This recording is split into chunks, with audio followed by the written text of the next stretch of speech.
This is an app that I didn't know anything about.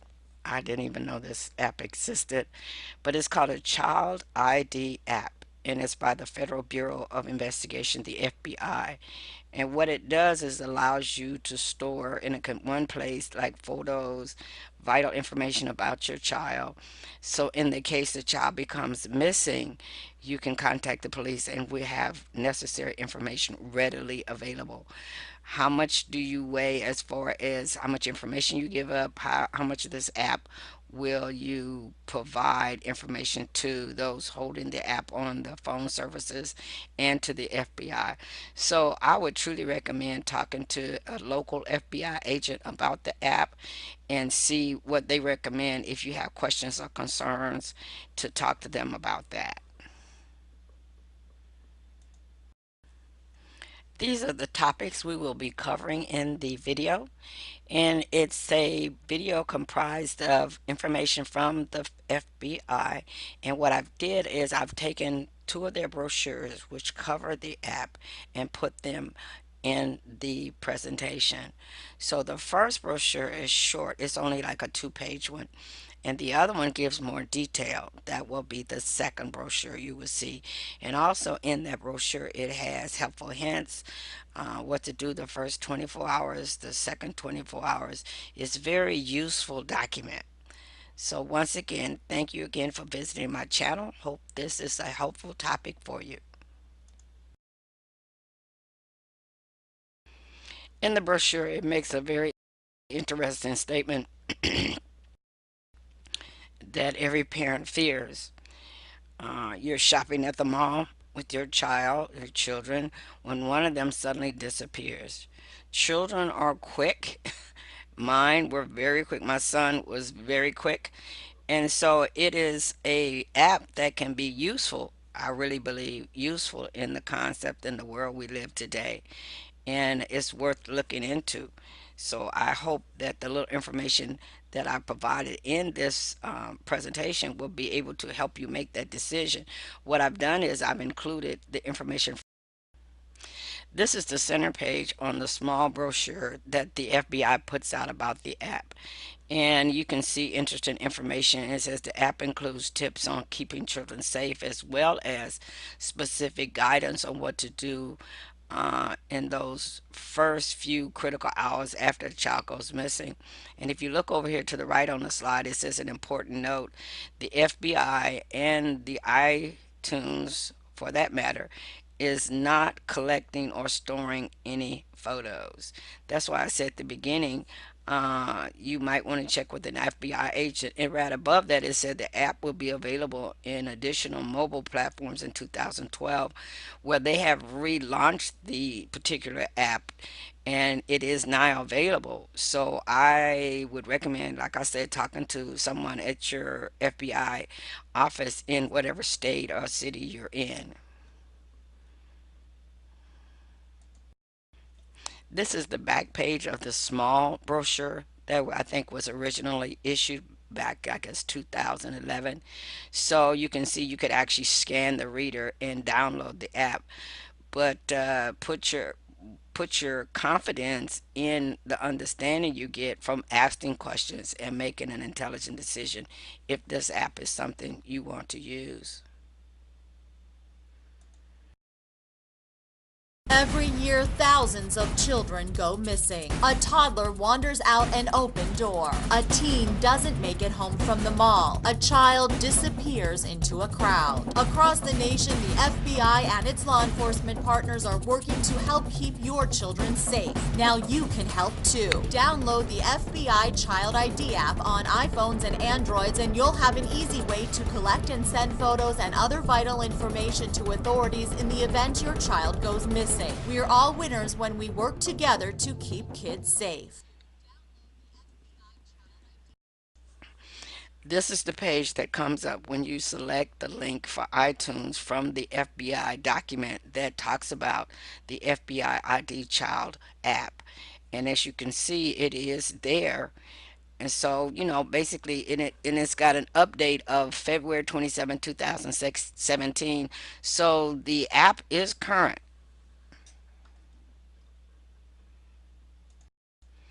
It is also found on Google Play as well. So depending on where you would like, if you decide to download the app, you have two options on where to go to get the app. I have included in this video the brochure that is 8 pages long from the FBI that actually explains the app. It talks about other resources that they give you in that brochure, and you can go to the FBI's website and download the complete brochure.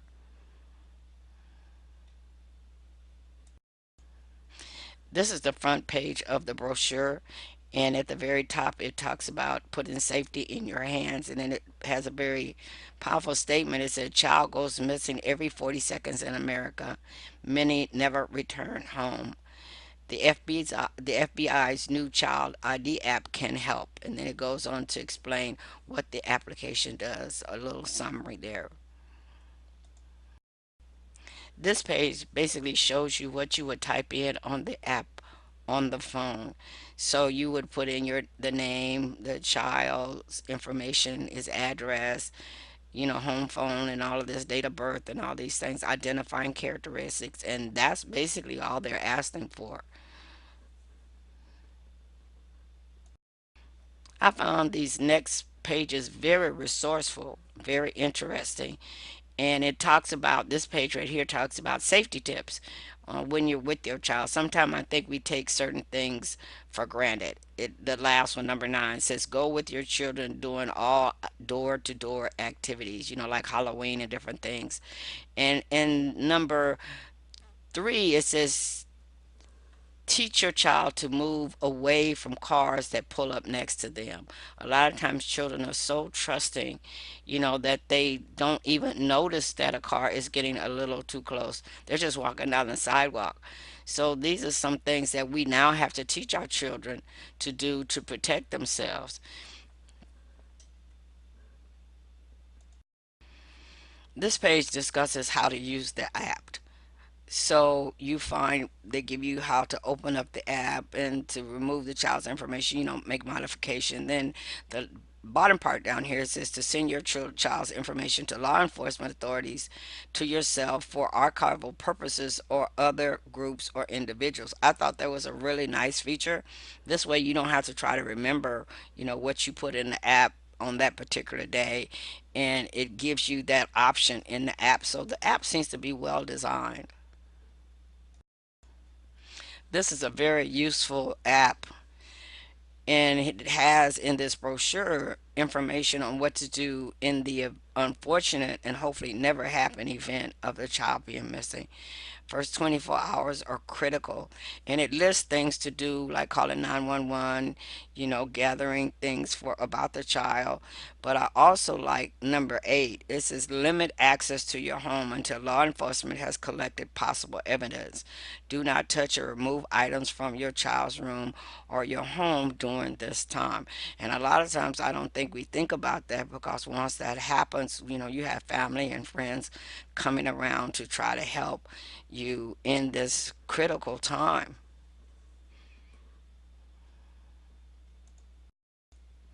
The extended brochure continues with the 24-hour activities, and it's interesting here where the very last one, number 15, it says take care of yourself and your family. Force yourself to get rest and eat healthy and talk to friends. This can be one of the most horrendous experiences that we can go through as parents. And I just am glad that this information is here, because sometimes, as crazy as it sounds, in a situation that critical, you may actually need a checklist just to help you stay focused. Hopefully, the little one has been found healthy and well before the second 24 hours begin, but it's something we must prepare for. So it is in this particular slide, they mentioned the fact that maybe you should offer a reward, report any potential extortion attempts to law enforcement. That's number 8. And Number 13, it says continue to take good care of yourself. Ask others to help take care of your emotional and physical needs during this time. Request that your coworkers, employers do so as well. It is so important for you to take care of yourself because you're going to be needed to help make sure that this comes out well. This is the very last page in this presentation, and it is helpful links. The FBI has included not only resources from their agency, but also child abduction and the National Child Identification Program ID kits. So it's very concise to kind of be helpful in trying to give people resources. These links are good for preparation, to prepare for these unfortunate events we go through. So I hope you've enjoyed this presentation and that it has been useful. Thank you once again for spending time with me on this presentation and visiting my channel. Have a great day.